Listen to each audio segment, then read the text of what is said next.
Hello everyone, thank you all for joining us this afternoon for the J-TEC GoHiGHER conference. Now this is a student webinar, this is episode 10, and we are going to be speaking a little bit about higher education and learning. So I have some excellent panelists here. It's going to be a lively discussion, a very insightful discussion, and without further ado, we're going to get right into it.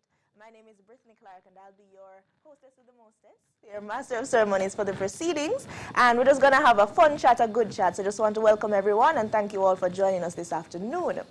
Now, I'm going to just introduce briefly a bit of our panelists. So I have three lovely students here with me on the platform here, and I'll just be doing a first name basis because we don't want it to be too formal, very casual, very fun, and very, very exciting and engaging, right? Okay. So I'll start with my far left. And this is Shaniel. Shaniel, yeah. Yes, and Shaniel is a graduate student. In the center here we have Don Rich, yes, and he is an engineering student, right? And I have Rhoda from Antigua, right? So we're gone global, international, regional, all kind of things, right? So we have some persons on the Zoom platform as well. A few names I have here are Tamoy, Anthony, Kamali, Abigail, and Junette. I hope I pronounced that correctly. Junette, yes. So a few more persons will be joining us. They'll all be engaging with us throughout the proceedings. We'll be here till about 4 o'clock. It's going to be exciting. So thank you all again for joining us. Now, some of the schools represented this afternoon: University of the West Indies, University of Technology, Edna Manley College, Shortwood Teachers College, Monique College, and University of the Commonwealth Caribbean. Right? So we're just going to give them a little round of applause just for being here today.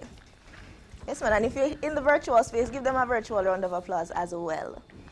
So excellent discussion we're going to have, and it's going to be broken down into 4 segments, right? So different categories. We'll be talking about making the transition, remote learning. What's it like learning in the online space, the hybrid learning platform have you been managing? We're going to be talking about resilience and performance, some of the strategies you've used to remain focused, some little techniques to maintain your mental health, keep in check, because we know it's rough. The college experience in general, what's it been like? And a little bit about, what they never told us. So for somebody just starting out, what are some of the things you wish you knew before you started? Good.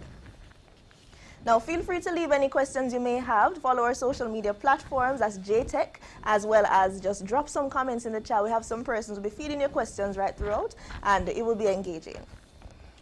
Now, just to tell you a little bit about J-TEC.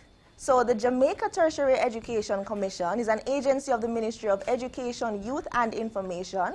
And as I mentioned, this is just one of several short series that they're hosting to discuss several issues affecting our youth. So financing higher education, college preparation, money management, career and earning opportunities. And as I mentioned, today we'll be discussing just higher education rather in general. So this will explore the student higher education experience, and in this episode we will uncover the strategies to a successful transition to university and some keys to being a top performer from the student perspective. Okay, so we'll get into the first part of the discussion, segment 1, making the transition. So I'm going to ask Rhoda.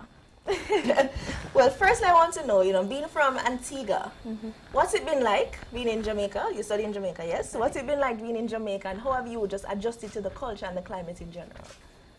Okay, so first of all, Jamaica wasn't necessarily where I planned to be. I was between Mona and K-ville. So I'm like, do I want to necessarily go to Jamaica because we know how it's like in Jamaica. But because it's the best campus for my particular program, which is IT, I'm like, I'm going to go to Jamaica. But boy, the culture shock hit me. Oh. I had to adjust to the accent for one. And I'm like in a space, because I started before COVID. And I'm here and I'm like, boy, I can't understand the teachers. And then I can't understand the students beside me. So I had to like kind of readjust my ears to understand the accent, and then being away from home, no mommy and daddy beside me. And I just had to take care of myself too. But after a while, I kind of got the hang of it, met some regional students who could have related to me as well. So that kind of helped in my whole transition period. Nice. And I know we have a lot of regional students here at the University of the West Indies, Mona campus in particular, but we also have a lot of societies. Are you a part of your society? I am a part of the Circuit K International Club, so I've been a part of it from since I was in Antigua, so that helped me knowing persons here before I reached, and I kind of worked my way up the ladder in terms of leadership. Oh, nice. Well, I know prior to this, we had a little discussion about you choosing to do IT on purpose. I mean, you know, any Jamaican student would tell you, you know, just avoid IT, and they might tell you to avoid J-TEC faculty altogether, right? So what's it been like transitioning and just, you know, moving from high school IT to university IT? Okay, great. So in Antigua, it's kind of different because we don't have a sixth form. So you have college. So in college, we kind of did CAPE as well, and I did IT CAPE. Okay. And in that space, it was kind of like, okay, there's a lot of guys in IT, and I'm a girl. I think we had like a 70 to 30 ratio. Whoa. And I'm like, man, girls can do IT too. So that kind of motivated me to continue with IT. Nice, good, thank you. Well, I'm going to go to Mr. Don Rich. Very interesting name, you know. So Don Rich, you're doing engineering. How has it been transitioning in just the J-TEC faculty in general? Oh, engineering is its own faculty. It's its own faculty. Oh, my apologies. Right, we have a School of Engineering now, right? Yes, Faculty of Engineering. My apologies, I'm a little dated. All right, what's it been like in the Faculty of Engineering? Well, I appreciate the whole experience doing engineering because in high school, I wasn't really fond of like the English-based subjects. And now in engineering, I'm doing all the subjects I like math-based and physics-based. So I can say I really appreciate that, but like sometimes the work tends to get a little challenging.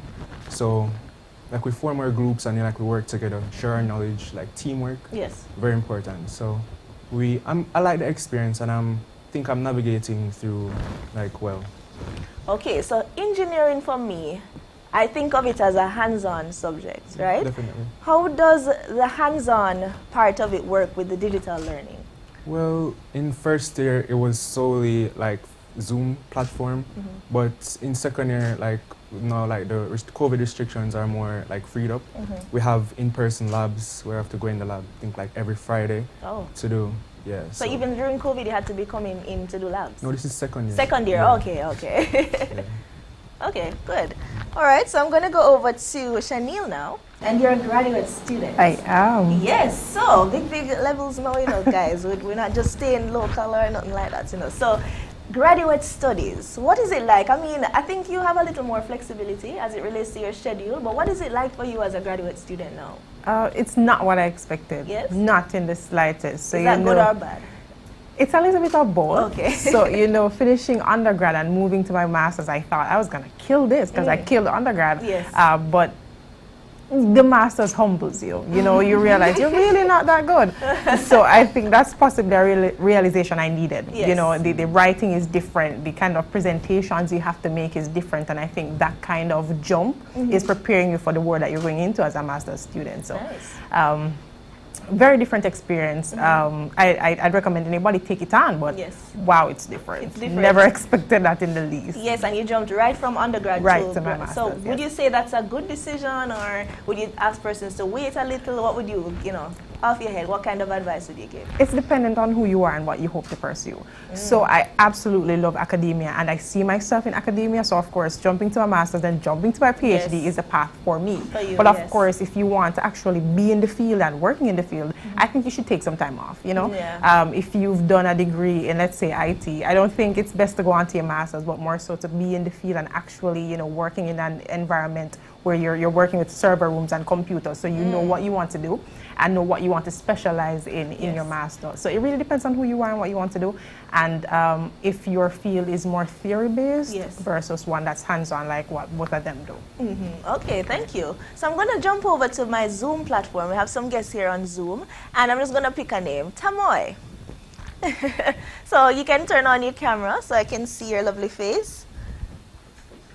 All right, hopefully Tamoy, okay, so she's turning on her camera. Good, hi Tamoy. So you're a little muted now, but I'm gonna ask you a little about tell me about your experience and tell me what are some of the strategies and habits you use to adapt to the learning environment that we're in now.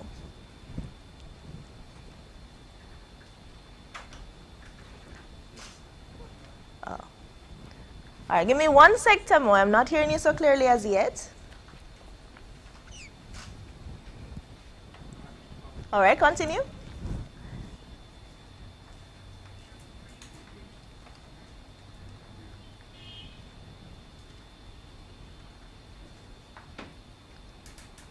All right. We're having a little tech situation here. Nothing to worry about. I'm going to come back to you. So don't turn off your camera just yet. We're going to have the audio sorted out. But of course, we're going to be asking you about what are some of the habits you use to adapt. Now, I'm going to come back to my panel while we sort out the Zoom. Now, I want to ask Donrich, back to you. Support systems. What's that like for you? Yes. Well, college tends to get a bit stressful for everyone. Yes. Like the smartest people has to deal with stress also. So personally for me, how my support system works, I try to like talk to people that like let me forget about all the stress. So like family members and friends. So to like kind of ground me. And also I find constructive ways to cope with my stress, like through sports, music, because I like to do those things. So I suggest if you're going through stress, find a constructive way to relieve that. Yeah. Nice, good. And back to Rhoda. So Rhoda, you're away from family, you're away from home pretty much. You're in a completely new environment by yourself. What's your support system like? Who do you turn to for advice and just comfort when you feel stressed? Okay, so for me, I think it's very important to be with people that you can relate to. So we have an Antigua and Barbuda Student Association. So, you know, every now and then we like hit each other up and like maybe you can meet somewhere on campus, because even just hearing your accent alone in a foreign place is kind of a stress reliever. And also talking to persons that can relate to you. So of course I have friends in my department, also friends that are female, so they can relate to me on my problems. So I don't necessarily feel like I'm alone. Ah, nice. That's good. And of course, Shanil, I'm going to ask you as a graduate student, you know, they tend to think that you've gone through the worst, so you're on your own, you're good now. Is that the feedback you get, or do you have a strong support system too? I do get that feedback, because persons think, well, you've gone through it already, so, you know. But it's so much different and it's so much more. And, you know, I cry the same way. Brittany, I don't know what will stop me from crying when the stress, you know, comes on. But I have a really supportive family, right? My friends were actually quite surprised back in undergrad how often we used to call mother and father. It's the support, right? And I think even if persons don't have a supportive family, or, you know, you don't talk to your parents that often, you need to have a support system, because university is very heavy. There's a lot to do, and I mean, you know, having friends like they said, or somebody to take your mind off of it, especially if you live on hall, there's so many things happening. So I think it's also dependent on who you are, but for me it's calling my mother and tell her, say, Mommy, me can't balance, so tell me, oh, we are going to do this, you know, so that's it for me. Okay, good, thank you. So let's jump back to Tamoy now to see if her audio is a little clearer. Tamoy, you can hop on again and see if you can do a little test run for us. Hi, Brittany. Are you hearing me? Yes, I'm hearing you clearly now. So you can go ahead and answer your question about what strategies you use to adapt.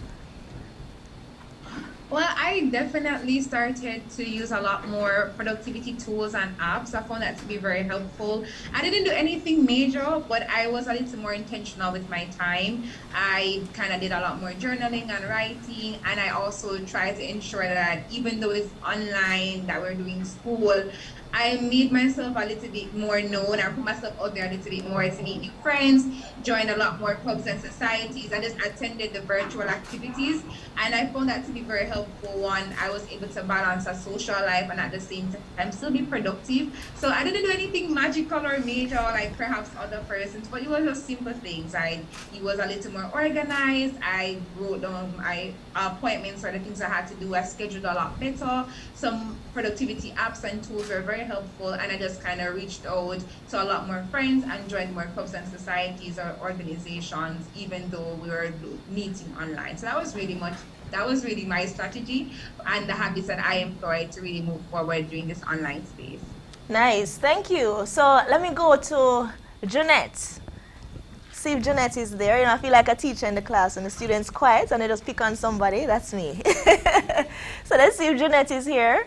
Jeanette Alexander, if you're here, you can just turn on your camera and just, you know, say something in the mic so I can see if you're there. Jeanette. All right, good. I'm seeing Jeanette, and I'm hearing you as well. I'm not sure if you can hear me. Yes, I can. Thank you. So, all right, so I didn't hear the question because it's shaky. Oh, okay. All right. I'm gonna ask you a different question. So first, I want you to tell me what's it like for you as a student now in the current learning environment, and how did you adapt to online learning? Okay, so I heard the latter part, so I'll answer it first. How did I adapt to online learning? Yes. All right. Um, Being that I had the opportunity to experience both, I think adapting to online learning, the transition was a little smoother for me because I physically live on hall, so I live in the space. So because of that and the nature of what I'm studying, which is visual arts, I was still able to use the studio spaces to create pieces and so on and so forth, but still feel the sense of community and classroom through the online space. So that was positive, and I believe if you are organized, if you are focused, and if you are well with time, it's possible to. It was easy for me to adapt in terms of being there in classes, participating, showing the work. It's very interesting for visual artists if you have to show your work online because sometimes textures that are tactile may not necessarily be able to be felt, even though they are seen. And certain art pieces, you experience it better. So now as an artist, you have to think of creative ways where you could reach individuals via internet space where they could still experience your art piece. So I change certain techniques or certain styles so that it would still be impactful for individuals who are not physically in the space. Nice. Thank you so much, Jeanette. You sound like you have it locked, man. You have everything under control. I'm going to take a wild guess and say that you're from Edna Manley because you talk about visual arts and all of that, yes? Oh, yes. Yes? Yes. And where are you from? There's two of us in the space at this present moment. Hi. Yes, I'm picking up an accent as well. Correct me if I'm wrong, but where are you from? I am from St. Lucia, and hello to my Antiguan sister. I'm happy to have an international person here on the forum. Yes. All right, well, good. I love the energy. So, keep up whatever it is that you're doing because you seem, you don't seem stressed out. So I think you have it under control. So thank you so much. All right, Thank you. We're gonna wrap up segment 1 now. So we heard it from the students. These are some of the ways they've been navigating the new normal, navigating the online space. But we're gonna talk a bit about resilience and performance, right? So some strategies to remain focused because it can get overwhelming. I was a student. I was there. I want to go back to school, but boy, the online thing, I'm still thinking about that. But for sure, we want to hear how the students now have been staying focused, how they've been doing assignments, and how they've been acing their exams just the same. So what specific aspects of university life did you struggle with, Shaniel? Oh, okay. You can give us some of your undergrad experience as well. What I struggled with? Yes. I struggled with time management. Terribly, to a crippling degree, right? So I found that I'm doing the assignment the night before it's due or a couple hours before it's due, and that is not a very good practice. It causes stress. It causes you to totally and completely freak out. So that was one of the challenges I had. I think I still sort of have that challenge, but of course, experience teaches wisdom, so you learn how to better manage your time, especially considering a few of the other things on my plate. But that was a major thing for me. Nice. Okay. Well, I'm happy you seem to have figured it out now in terms of, a little better. Work in progress. Getting okay. there. And same question for you, Donrich. What I struggled with? Struggle with, yeah. If you think anything at all, you struggle. Well, listen, Donrich just seemed like, struggle what? Like, what is that? But yes, anything you struggled with, you just found difficult to navigate. Well, in college, the weight on like your professional career is like heavily focused on now. So, like, you try to be balanced in everything. You try to have a good social life. You try to eat healthy and exercise. And you also try to excel academically. But, sometimes it's like, okay, I'm doing this work. I'm doing it to the best of my ability. But then you realize you haven't ate dinner and it's 2 a.m. in the morning. Yep. So that's really what I struggle with up to now. So, yeah, so, and even going out and trying to like keep your friends, maintain that social space. So it's very difficult in that aspect, but I'm sort of coping with that now. Okay, well that's good. I mean, that is something that we struggle with in the work world as well, because I know sometimes I will work so hard and be like, oh, I didn't eat lunch, and then I'd go home, I'm like, why I have gas? And I'm like, oh, I didn't eat lunch. So, it's something we do have to work on at all levels, so not just school, so that's a good point to raise. Now, I'll ask you the same question as well, Rhoda, and then I'm going to ask Whitney just to cue up her camera and the mic, because I'm coming to you next for the question. Okay, so for me, I first struggled with being away. So like I'm a daddy's girl and I'm used to like walk into my daddy's office and be like, "Daddy, you okay?" And that was kind of a way for me to like relieve my stress, etc. But now being away, he's not near me and it's a different time zone. So if I think it's early here, it's not the same time back home in Antigua. And then now realizing that at first, you know, your future's in your hands, but now when you're on your own, it's literally just in your hand. Nobody's running behind you. You don't have no teacher to say, "Yo, Rhoda, you didn't submit this." And these teachers here, they don't necessarily care, which is a good thing because it's prepping you for the adult life. So I just have to remember, like, yo, it's all on you and you have to get everything done. Yes, good. All right, so not seeing Whitney at the moment. So I'll just ask one other question. I'm not sure. Whitney, if you're hearing me, just turn on your camera and cue your mic. If not, I'm going to ask Kamali to cue up his camera and microphone. So Kamali, you can just set up your camera and microphone for me. Oh, I'm seeing Whitney. All right, so Kamali, I'm coming to you next. So hi, Whitney, how are you doing? Hi, I'm doing well. Thank you for having me. Yes, I know that uniform. That's Michael. No, that's short. Oh, short. I never know the new uniform. I was lying. Well, yes, Shorter Teachers College. Welcome, welcome. So I want you to tell me a little bit. You know, Teachers College, I know for us as students, we don't really understand what it's like in the climate. Is it similar to university and so forth? But I want to know what the experience has been like for you so far, and what are some of the things you notice you've struggled with, you know, given the online learning and distance learning space? Okay, no, so for Teachers College, it's a bit different because we have to do the regular 8 to 4 classes. So it's not a case where we can pick our own courses and those things. It's very different, and it's every day from Monday to Friday. But what I have struggled with also is time management as well, because sometimes I do find myself working at 3 o'clock in the morning. But how I'm able to cope now, I balance myself with the use of a schedule and make routines for everything I'm doing. Nice, good. And Kamali? You hear me? Hi, Kamali. Yes, I'm hearing you clearly. Now, I don't want to ask you the same question. I'm going to throw another question at you. But do you have any academic objectives? And if yes, what are they? You can name 2 of them. And how do you stick to them? I'd say yes, but I don't think I have like a tool say or two reviews say. I like to say I try to stick to my schedule, like to work between a certain hours in the day. I work best between 10 p.m. and 3 a.m. in the morning. So I'd sleep all day and then wake up after 10, get some food in, and then go start some schoolwork. And I just stick to my schoolwork and get everything done. Okay, so hold on, Kamali. You sleep whole day, so when do you go to school?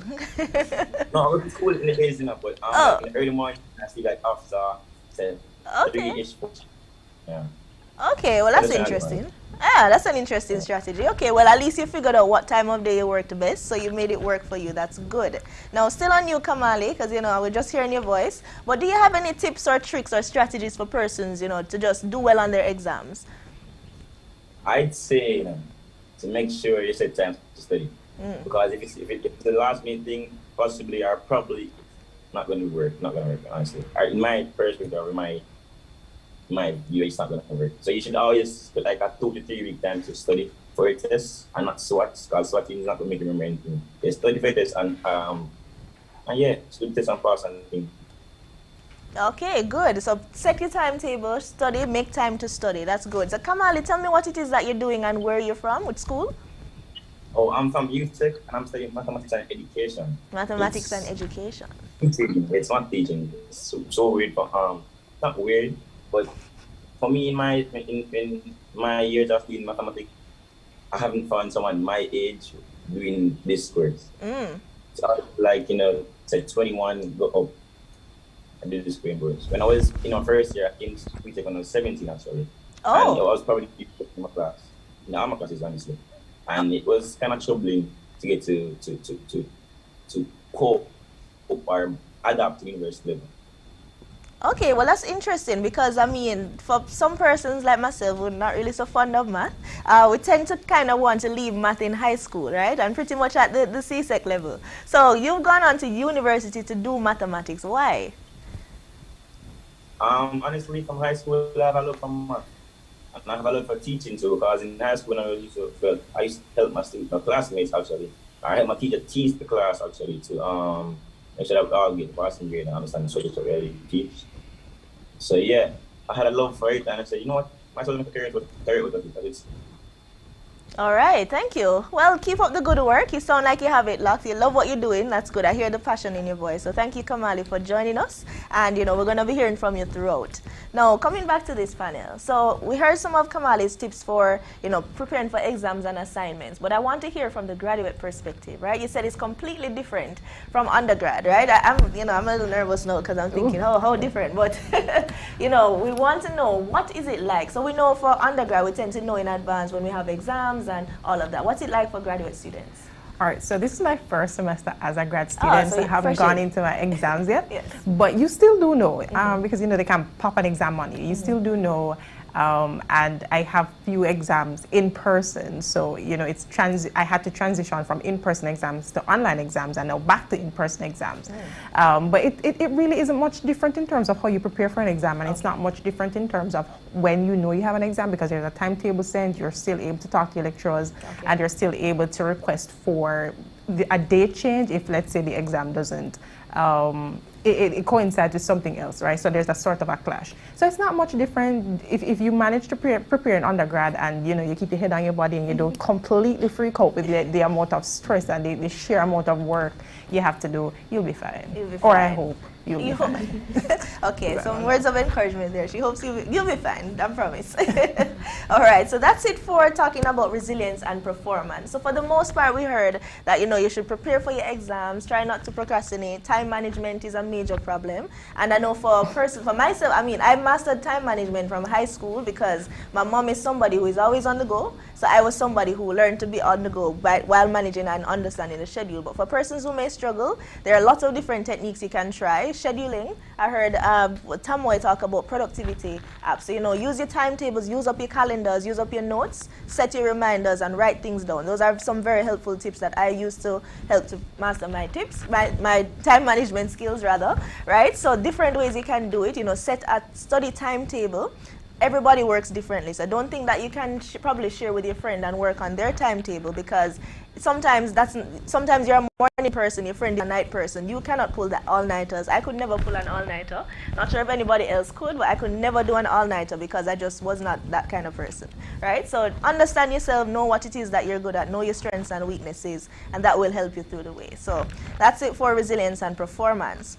So let's talk about the college experience now. Because I know not everybody just comes for the academics. We actually want to be involved, right? So yes, participate in clubs and activities. So a large part of the college experience is making connections and building a network, right? So the distance restrictions has limited that. We haven't been able to do a lot of in-person clubs. I know for last year, I'm not sure how it is this year, but I want you guys to tell me now, how have you been getting involved, and how is it? You're in first year, Rhoda? Third year, right. So I want you to tell me how it's been, you know, compared to last year when we were totally online, totally online rather, no, back that we're in person. So I'll ask you, then we'll go down the line. So go ahead, Rhoda. Okay, so luckily for me, my club is an international club, which is RKK International, and they kind of navigated through the online space well. And we have a lot of clubs in different islands. So I think it's about 6 islands across the board. So they were kind of used to interactive with persons overseas, etc. So in the online world, it was kind of better for us because, like, now you can more talk with the clubs that are in St. Lucia and in Antigua, and everybody is not kind of like segmented to their club in their island. So we were able to network on a whole, and even we got in contact with the clubs in Italy and Nepal. So that was like a great experience for us. Nice. So do you have like a pen pal? Well, not necessarily a specific pen pal, but we have like our little groups. Okay. Yeah. Nice. Donrich? The question was the question. Pretty much, how is it that you get involved? Do you participate in clubs and activities, and how is that different from, you know, being online, strictly online, and then now being in person? Oh, so for my first year, I plan to, like, one of my goals for university was to form like friendly connections and like connections with my peers, because I know it will be beneficial in the future. So I try to be involved in clubs that, you know, I'm actually passionate about. So I joined Spanish Club, and I was a part of the IEEE, Institute of Electrical and Electronic Engineers student chapter. And in that space, being online, because it was my first year in university, I'm in my second year right now. So I wasn't really like too fond of the whole online space, but nonetheless, I still participated. And now this year, where I am now in the executive body of the IEEE club, and like being from that perspective, like leading the club to like the new members, it's pretty much like talking into a camera and not like actually getting that interaction that, you know, I'm used to from high school. But nonetheless, I network by like connecting with like people on LinkedIn and like WhatsApp, because engineer is a lot of group work, you know, and even if you don't know the person, you need to get the work done. So by doing that, you're being drawn closer to them. So I think I've made some like good connections with my friends, and yeah, and like WhatsApp and Instagram, those like common social networks, that's how I've made my connections that I have now. All right, and you? All right, thank you so much, Brittany. So I think I have a little bit of a different perspective, because I serve as a resident advisor on Georgia Lane. And one of the issues we have is trying to get students involved, you know, and a lot of students, especially those fresh out of high school, are a little bit sad by the fact that, you know, everything's online and I'm coming to university to, you know, get to know people and integrate and have some fun. And, you know, to get involved and network and know somebody here, know somebody there. So for a lot of people, it's a little bit disappointing, but it's to make the best out of what you have, right? So we still have clubs, we still have a lot of things where students can get involved. For me, building a network was one of the goals when I came into university. I thought to myself, I have to know these people in these places because of what I hope to do. So I think you have to be really intentional about it, right? If I feel like I need Brittany's number at the end of this conversation, I'm going to get Brittany's number. So I think it's being intentional about who you meet and deliberate about the connections you want to make, and think about how you're going to do that, and understand that you need people, right? You need Rhoda, who's going to possibly be the director of IT at NCB one of these days, of course. right? So you definitely need to get to know people in your space, and also to maintain positive relationships with the people that you engage. Nice, thank you. So we're going to our Zoom participants, and I'm going to ask Alton and Kevron to just queue up. So Alton Henry, I'll start with you. Alton. All right, hello Alton, how are you doing? All right, I'm doing okay. Okay, good, good. All right, so we're just talking a little bit about the college experience, right? So firstly, I want you to tell me a little bit about who you are, what's your experience been like, where you're from, what you're studying, and then get into a little bit about how is it that you've maintained a connection or built a network while pursuing your studies. Okay, so firstly, just to reiterate, my name is Alton Henry. Currently, I'm studying a bachelor degree in secondary education, and my specialization is in the physics area, right? Currently at the Sherwood Teachers College, forgot to mention that. All right, so, you know, in terms of maintaining connections, it hasn't been that hard necessarily, because of the fact that in the science specialization, the students in this area are actually very few, right? So we, you know, decided that, you know, during the last semester that we kind of knitted together and pooled our resources together. So, you know, we know each other very well. And as such, you know, when it comes on time with group work, you know, everybody knows who they would like to work with, because it's very easy and know who you can go with well, you know, who is strong in this area, right? And who you should pair with, and so on and so forth. And so it was, you know, kind of easy to maintain that relationship, just because of the fact that, you know, it was a few of us, and as such, you know, it just provided not many opportunities, but in a good way. Okay, well, that's good. And I think I may have missed it, but which school are you with? Which institution? Which institution? Sherwood Teachers College. Okay, Sherwood Teachers College. Okay, good. Well, that's good. And you said you're in the physics department, so you seem, you know, good so far. As you said, it wasn't a large number of you, but you made it work, right? So let me hear from, who did I call on after that? Kevron, yes. Hello, Kevron. You're very blue. All right, Kevin, is that a filter that you're using? It seems very animated. I'm trying to take it off, you know. Okay. I'm trying to take it off so you can see me. Sorry about that. That's all right. You know, it's the new normal, you know, so we're going to see all kind of things online. Animation, colors, filters. Well, I'm seeing you clearly. Right? Yes, I am, and I'm hearing you clearly as well. So tell me a little about yourself as well. What program are you pursuing? What your experience has been like? And tell me how you've managed to build a network while pursuing your studies. So my name is Kevron Salmon. I am currently the president of the UCC, that's University of the Commonwealth Caribbean Student Council. I am also a marketing student. I'm a final year marketing student. I do straight marketing. University life for me, I do work full-time and go to school. I know most of these guys here would have had the whole luxury of going onto college, onto like campus and stuff like that. I don't have that because I do have to work full-time. However, since the pandemic, we would have transferred everything online. Currently at UCC, we do have a Telegram group, which is close to 4,000 members a part of the Telegram group. So that allows for us to have a tight-knit communication within the school. As it concerns networking, since the pandemic, we are doing a lot of group work. So most of the assignments are group assignments. So since the pandemic, I might have been a part of 20-something odd groups. So what it does for me is that, you know, all these groups that I'm a part of, you know, you get a 1 and 2 friend from here and there. So I do notice that the network is getting large. The contacts in the WhatsApp is getting larger. Most of these persons have UCC attached to their name. That means that I would have known them through school. Okay, that's interesting. You said that everything was moved online, right?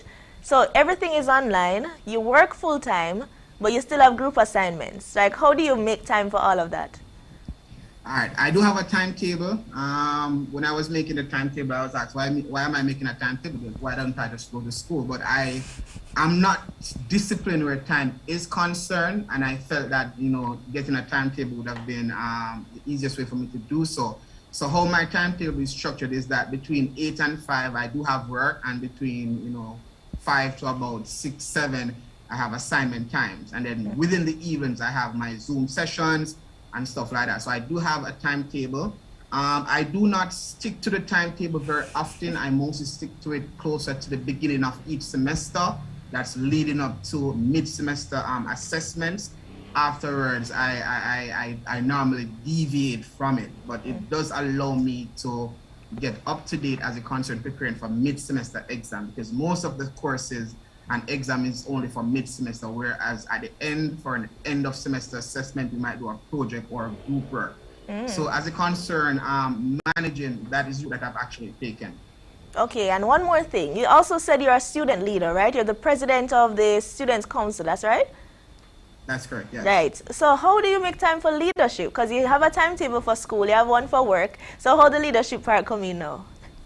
All right. It's very hard, you know, at times. However, I am the president of the Student Council, but I do have a team of, council members, which actually allows for the work to be a bit more, you know, smaller. And these members would be in charge of various committees. They have various assignments and also tasks given to them. So as a concern managing, I do manage because we do have a team of leaders that actually work as a concern issues and concern that the student population might be facing. All right, good. Well, Kevron, you are a very good example of, you know, what it takes to make a deliberate effort to ensure that you achieve your studies but still keep your life in check. So that's very good. Happy that you're able to do all those things, and I'm pretty sure you're doing a great job as a student leader as well. So keep up whatever you're doing. It seems to be working, and, you know, we're proud of you. Keep it up. Thanks much. All right. So I don't think I've heard from Anthony Russell. Anthony Russell, and I think I spoke with Abigail Allen already. But Anthony Russell, I don't believe I've heard from you as yet.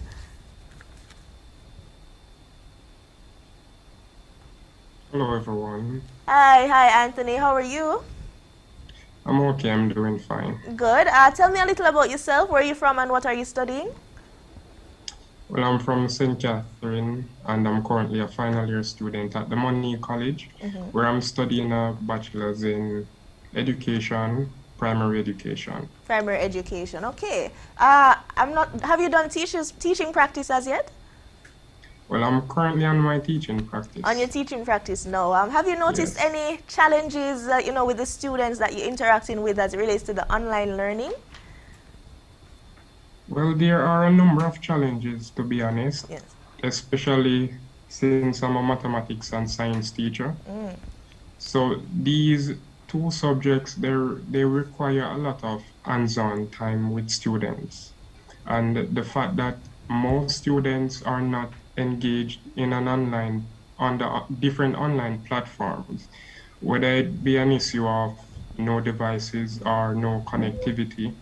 And for those who are on the online platforms, they don't feel as if they're in class because they're at home, they're so comfortable. Yes. They have so many distractions, they have many games and videos on the devices that they're using.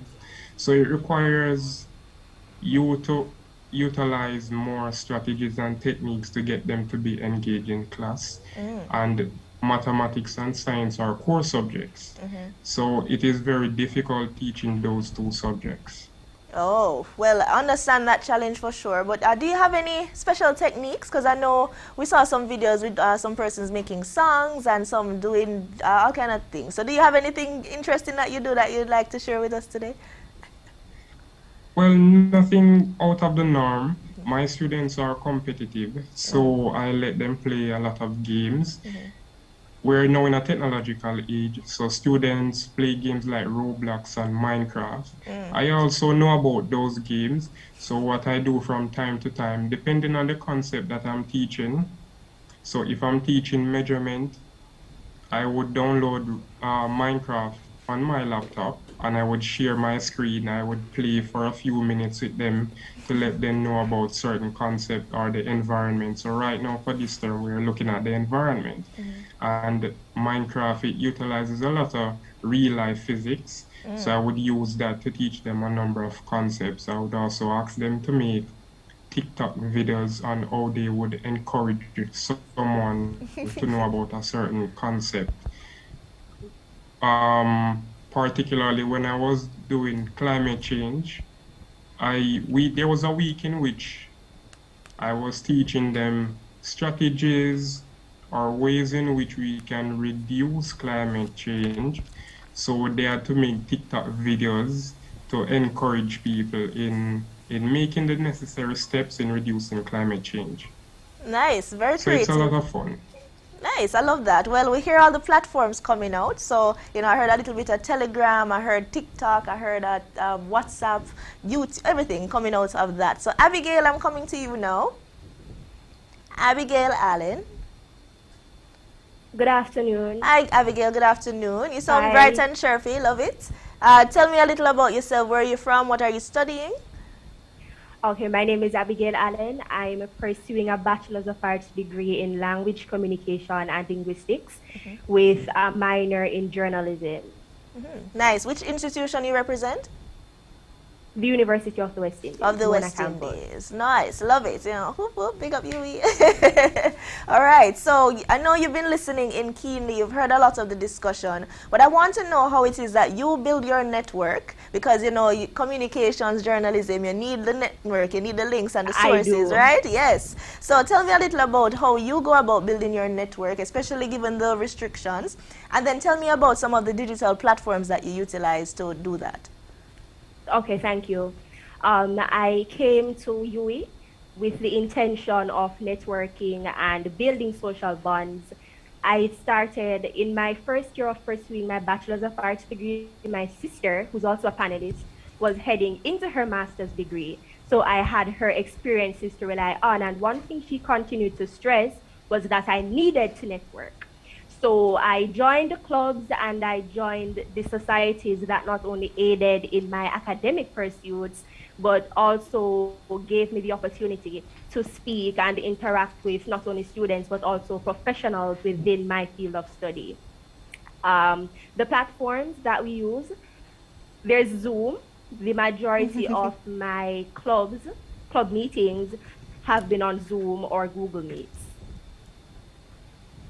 All right, nice. Thank you, Abigail. Well, you know, you got good advice there about building that network, because you're going to need those persons when it comes to building out that career, especially in communications and journalism. So, still on the platforms, digital platforms, as I mentioned, there's the Zoom and the LinkedIn and all of that. I think it was Donrich that told me about LinkedIn. Yes. Tell me how you use LinkedIn, because sometimes I use LinkedIn, but I'm a little nervous because you have some persons, some strange places suggesting all kind of offers and business arrangements, but you know, but we know for sure it is a good way to meet persons and, you know, submit your resume, get jobs. So tell me how you use LinkedIn as an engineering student and just as a professional, young professional. Well, to me, LinkedIn is your online resume.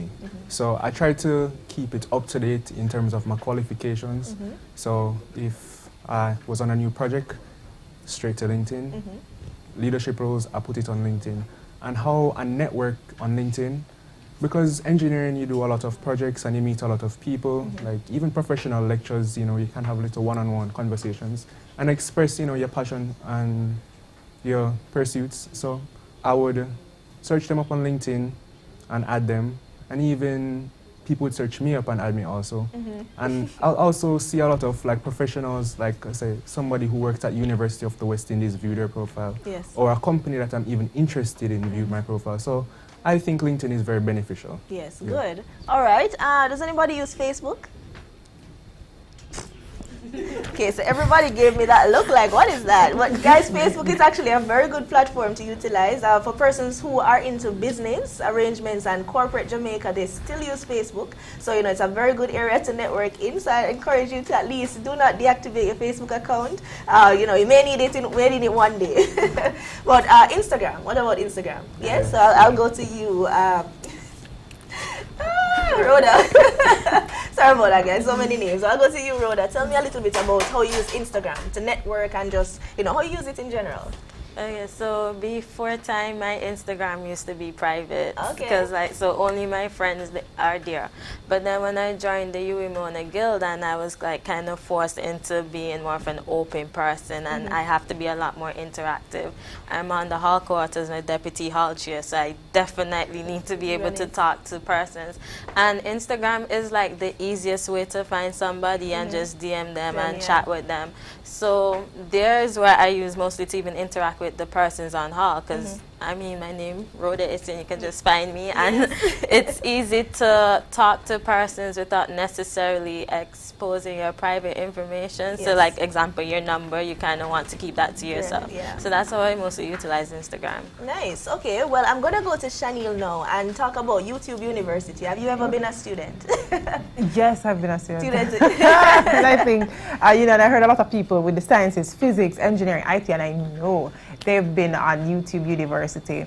I think it really is a matter of being able to filter the information, because of course you understand that everything might not be credible, but of course it's always good to supplement your learning and what you know, especially if you have to write a lot of essays and you have to be drawing for sources. So it's always good to hear somebody else's perspective, and a lot of people testify about how some Indian person on YouTube made a concept are clear. Yes. So I absolutely have nothing against YouTube University and Googling and Googling and Googling till you figure something out. I think it's 21st century and that's what we've got. Yes. So that's what we're going to use. Nice. Love that. Well, we heard about the TikTok. We heard the different techniques used on TikTok to get the students to be more interactive. Twitter. Anybody here using Twitter? Let me go to Whitney. Whitney, do you use Twitter?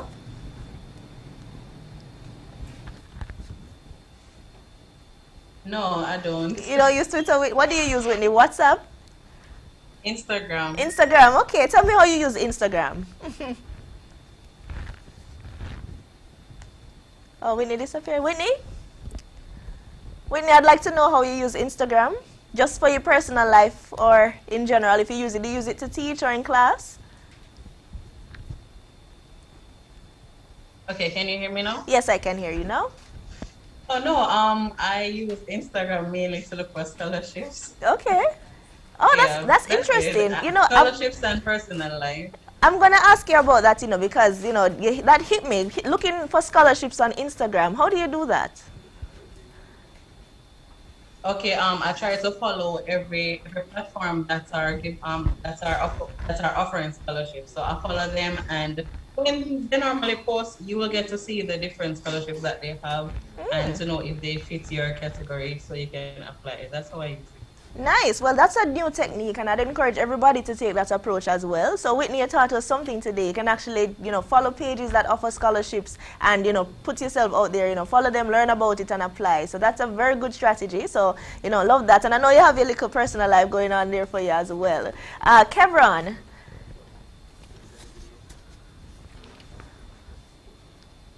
Hi, Kevron. Do you use Twitter? I'm on Twitter, but I don't use it. You don't use it, okay, but you use Telegram. I know you said you have a WhatsApp group with, a Telegram group with over 4,000 persons, right? How does that work? Because I know Telegram is a little different as it relates to the restriction, but how does it work? How do you communicate with so many people in one space and not get messages lost and all of that? How do you do it?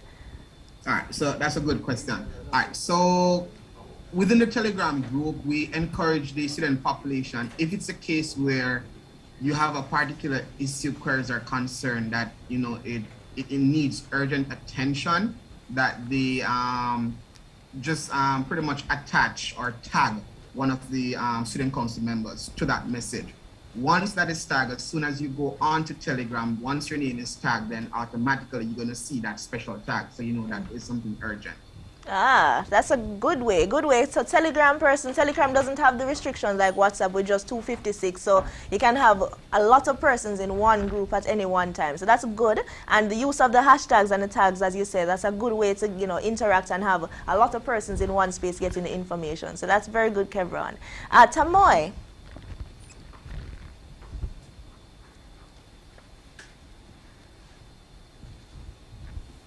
Hi, Tamoy, back to you. So you are with you're president of the Mona Law Society, right? And, for law students, it's a little different as well because, I believe you also had a mixed method, a hybrid learning method for the duration of COVID, yes? Meaning some was online, some was virtual? Some was face-to-face, rather? Some was everything was online? No. Everything was online. Wow, yes. Okay. So how did you use social media or digital platforms rather to navigate that kind of thing? And especially when it came to your leadership position, how did you do it? Thank you so much for the question. So that social media was a really good friend.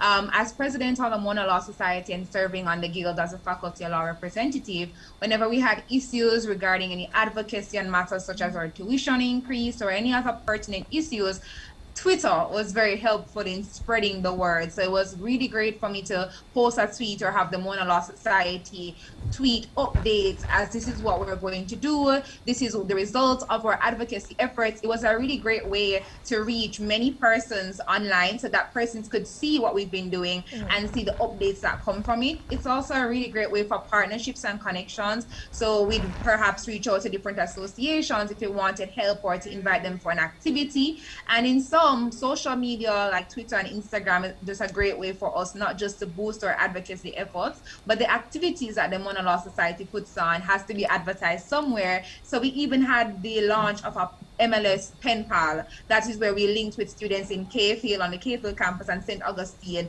We did all of that over Zoom. It was advertised over Instagram, and we have persons connecting and meeting with different law students just through a tweet or a DM or so forth. So in some, social media has really helped with just kind of digitizing our advocacy efforts and just ensuring that students know the activities that we're putting on to meet all of their academics and social needs while just in a virtual space. So we have a presence, even though we're all huddled in Zoom land or on Blackboard Collaborate on all the virtual platforms. Nice. Thank you so much, Tamoy. So we are done with segment 3, talking about just the college experience, how we leverage social media, how we built our network and maintain some connections, right? So we heard all of that. We heard a lot about the use of Twitter, TikTok, Instagram, a little bit of Facebook, well, for me, because nobody else uses Facebook. Some LinkedIn, putting your virtual resume online. Well, just ensuring that everybody was aware of what you were doing, advocacy related, Telegram groups, all of that. So we see our students are doing a lot of work in that area. So we're on to segment 4, and we're going to hear a little bit about some of the things we wish we knew before we dived into the university experience, yes? So I'm going to ask, well, I want everybody to kind of give me some feedback on this. So we're going to come back to my panelists here on the platform. Is there anything that surprised you when you came here to university? So I'll start with Donrich. The surprise? Yes. Well, I went to high school in Jamaica, grew up in Jamaica all my life. So I was always used to everybody being Jamaican or having that Jamaican accent, used to the same type of like culture overall. But when I came to university and being on Hull, I was exposed to Antiguans, Trinidadians, Bajans or Barbadians, a lot of different people regionally and internationally. So that culture shock was really interesting because, you know, the accents, it was kind of hard to understand like the first few times. And, you know, they cook different foods and we have a lot of similarities and differences. Like we call guineps what the Bajans call aki. So yeah, and it's really nice to just like learn what goes on in the Caribbean. Yeah. Okay, nice. Sunil?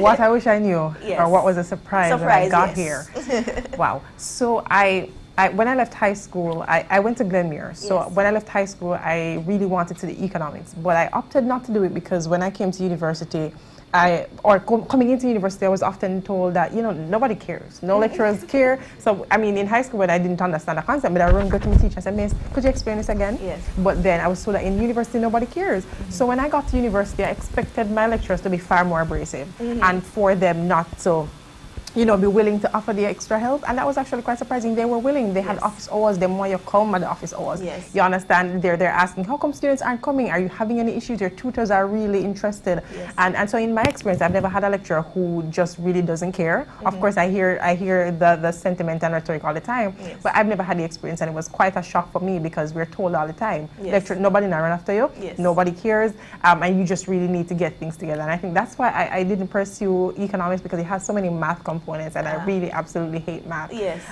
But I think that was sort of the shock because I really expected my teachers and tutors to be far more abrasive. Abrasive, okay. Well, that's interesting because, you know, I went to school hearing the same thing, you won't be spoon-fed and all of that. And, you know, I'm a Karamat girl. Abigail, I'm sure you can relate. Our teachers take care of us. Our lecturers take care of us. They want us to come to the office hours, as you say. They will answer our emails all hours of the night when we have our projects. So, you know, they take care of you. So don't be fooled by the narrative that, you know, not saying there may not be some teachers who are really just not people person, or, you know, they don't want to, you know, don't message them, don't text them, don't come to them after class, learn it once and go away. You may have that, but for the most part, I can tell you from my experience, the teachers and lecturers and tutors take care of you. So, yes, Shania, that's very relatable there. Rhoda? I'd have to agree with Chanel. That whole mentality of like you're definitely on your own, nobody's gonna be there to help you. But like they actually make office hours, and that's something you can go to. And don't be afraid to interact with people. Like they be like, oh, no one is gonna study you, etc. Even in COVID, it forced me to like talk to strangers, and I was like so surprised on how willing everyone was to help you. Because there's this saying that they're like, we doesn't just have one degree to give away. We can all like form our different groups and help each other and study. So like, don't be afraid to just reach out and talk to people. Nice, good. And I love that point where you said that there's a degree for everybody. It's not a competition for who first can get the degree and all. It's nothing like that, guys. Everybody can work together. So don't be a hog, you know, if you want to do the study groups together, you do that. And just ensure that, you know, everybody can help each other because there's space for all of us at the top, right? Yes. All right, so we're going to the Zoom now. And I'm going to go to Alton.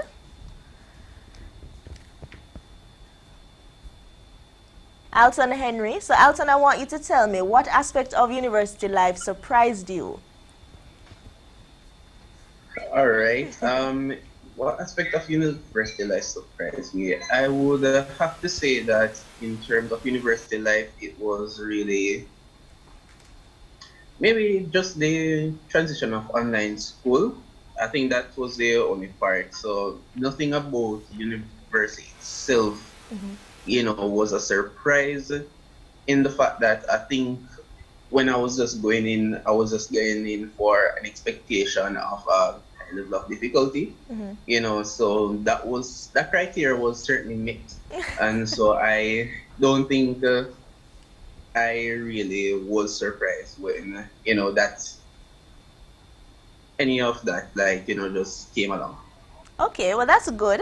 But in terms of anything that you wish you knew before, is there anything, because you said you prepared yourself for the difficulty level, which was past extremely hard, yes? But was there anything else that, you know, you wish you knew before you went in and then you had to learn along the way? Yes, definitely. It would just be the whole idea of the APA referencing. I wish that was something that, you know, could have been implemented, you know, maybe at some earlier levels of the high school level. Yes. I know with the English SBA, there, you know, there's a little part of it that, you know, is starting to implement the APA referencing, but I think in other courses such as like IT maybe as well and EDPM, they could also, you know, explore doing the APA formatting. Okay, APA referencing, yes. That was a very big task for me in, what was it, critical reading and writing? With reference to a fool, I tell you. Well, yes, so for sure, that needs to be implemented a little earlier. So thank you for that, Alton. Let me go to Abigail.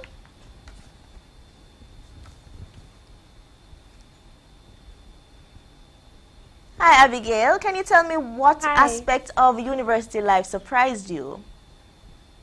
Okay, there was not really an aspect of university that surprised me. Like I aforementioned, I had a sister who had gone this way before, and she provided her experiences to me as an open book. So I had those to learn from. She told me that the lecturers aren't half as strict as what they tell us. She said that there are office hours and consultations, but however, in sixth form, I had teachers who would tell us that we're not going to be spoon-fed, or lecturers are not going to come back and remind us about an assignment. If you miss this assignment, then that's just it, which was not the case.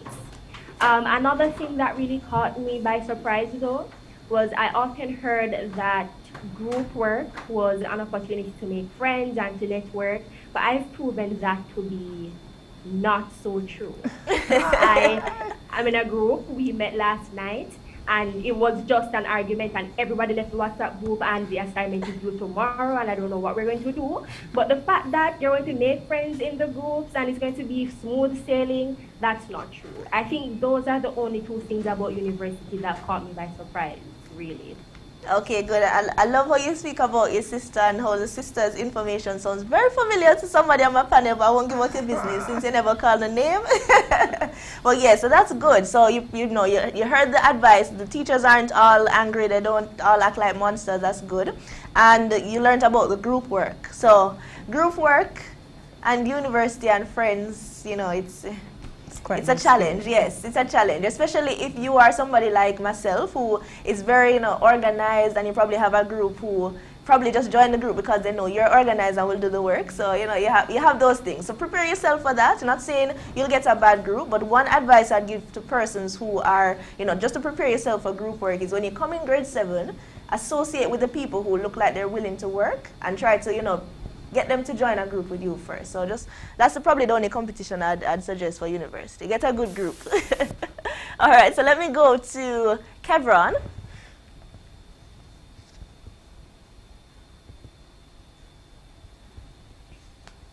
Hi, Kevron. What's something that surprised you about university life? I mean, you surprised me about your university life, but anything surprised you? I mean, somebody who's working, doing student leadership, all of this. What surprised you? All right. So I have like 2 surprises, right? When I was in grade 10 at high school, I was doing accounts, and I was good at accounts, but at one point I was saying I don't really need to do accounts. So I said, you know what, I'm gonna drop accounts. So I dropped accounts and I took up a science subject, right? And in dropping the accounts, the teacher said, no, you shouldn't drop it because more than likely when you go to university, you're gonna need it. I'm saying, no, miss, we're not gonna need accounts. I want to do science, you know, when I grow up. All right, so in 2015, I actually started UE, right? Online UE, and I did accounts like 3 times and failed the accounts, right? That was very surprising because the fact that I didn't believe that I wanted to do accounts in the future. Now, here at UCC, I actually host quite a few study sessions for accounts, which I actually failed before. That's one surprise. The next surprise is that I'm in my 3rd year and I'm getting to understand I don't have to work as hard as I did in my 1st and 2nd year So at this point in time, I'm pretty much on cruise mode because I am working smarter now and not harder. Okay, good. So work smarter, not harder.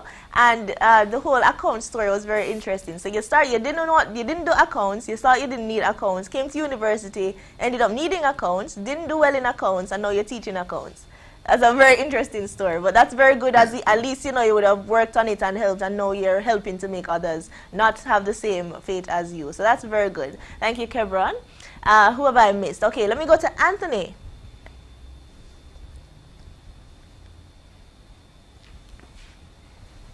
Anthony Russell, tell me what surprised you about university life. Well, to be honest, nothing really surprised me. From high school, I always knew that students wanted some amount of freedom to do things that they couldn't do. And there's a general idea among students that whenever you're in university, you're now an adult, so you're free to do as you wish. And many lecturers will approach you in that way, so they want to run behind you asking you for assignments as teachers would have done in high school. So in order for you to matriculate through university, you have to take that responsibility for yourself, even more so than you did in high school. So that was a bit surprising for me, how much responsibility was placed on me. Okay, well that's good. And as you said, teachers won't be running behind you. So even though they'll make themselves available to help, they're not going to be calling you to say, remember to bring your assignment tomorrow. They won't be doing that. So for sure, Right. that's a good one to note. Who else have I left out? Tamoy, tell me what surprised you about university life.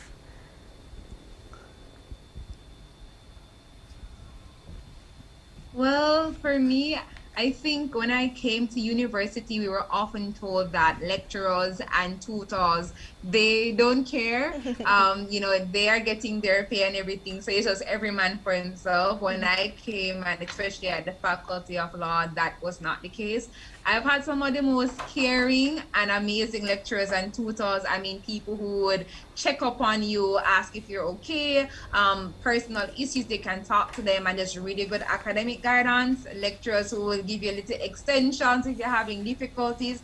Just lecturers who I believe understand what it means to be a student, and they are empathetic. So the biggest change or surprise for me was that university isn't as uncaring and as unfeeling as they make it out to be. You have lecturers and tutors who are interested in not just your academic tutelage, but molding you and helping you along your journey, and they will really be there and be great supporters.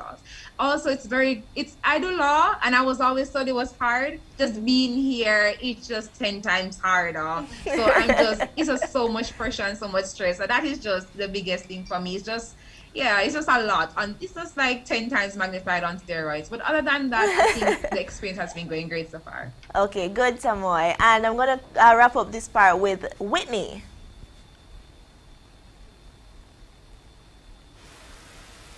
Hi, Whitney. Tell me what surprised you about university life. Okay, what really surprised me about university life is the multiple assignments. And the tons of group works. Because when I was in high school, I used to get group work, but not this amount, and the multiple assignments as well. But the experience now that I'm in my second year, what I'm able to do with my experience from first year, I'm able to prioritize my task and track my progress. All right, good. The multiple assignments thing I can definitely relate to. And Yes. I used to think that the teachers, or rather the lecturers, would gather and plan for all the tests to be done at the same time and all assignments to be due at the same time. I'm holding that. They do that, yes. Whether or not they do it, I'm going to say they do. But, you know, it's always like that. Usually when it comes to the end of the semester, you have a ton of work. You have like 5 group work to be done for all the courses you have. It's a lot of work, but you do have to be prepared for it. Now, I'm going to just wrap up because we have heard a lot this afternoon. We've heard about the different platforms. We've heard, how it is that we've made the transition to navigate the new normal. We've heard about the resilience and the performance, and we've heard about just how we've maximized on the college experience. So thank you for joining me on Zoom. I'm going to be wrapping up now with my panelists on the platform, and I just want each of you to just give me one word of advice to any student, whether current or prospective student, you know, for them to be prepared for university. So I'll start with you, Rhoda. Okay, so I'll say do not be afraid of university. Go ahead and apply. The fact that you just thought about university just makes it known that you are ready for that next step, that next chapter in your life. Nowadays, education is super, super important. That's basically what's running the world, and just go for it. Nice. Donald?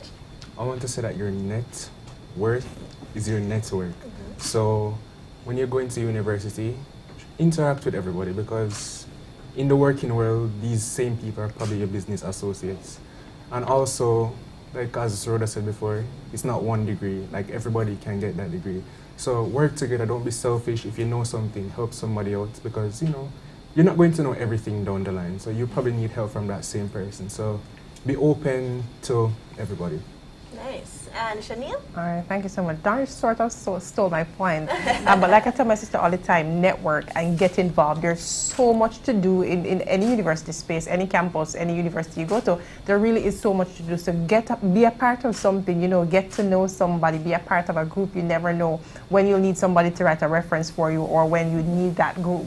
Right, so there's so many spaces that you can be a part of. So I suggest that even if you're not on hall, you know, just be a part of something, be a part of a group. There's something for everybody on all of the campuses across the island. So I think students really need to get involved, and that of course will help with your network and your ability to network in those spaces. Nice. So thank you so much, Rhoda, Shaniel, Donrich, my panelists, Whitney, Tamoy, Anthony, Kevron, Abigail, Alton. We had some persons earlier. Unfortunately, they were bounced off the Zoom. But just thank you all for joining me for this afternoon's proceedings. Some of the schools represented this afternoon included University of the West Indies, University of Technology, Edna Manley College, Shorter Teachers College, Monique College, and University of the Commonwealth Caribbean. So it was a very insightful discussion. I had fun. I don't know if you guys had fun yet. But for sure, we just had a wonderful discussion, heard from the students themselves what it is that they have done to navigate this new normal and just have a wonderful university experience. So I want to thank, of course, the J-TEC team who, of course, put this together. That's the Jamaica Tertiary Education Commission. Of course, they're an agency of the Ministry of Education, Youth and Information. Please follow them on social media, JTech_MOE, and, you know, keep up to date. I'm sure this will be posted on YouTube as well if you need to rewind and watch it. And, you know, my name is Brittany Clark, and I was your hostess with the mostest for this afternoon. Have a wonderful evening, and I wish you all the best on your university journey.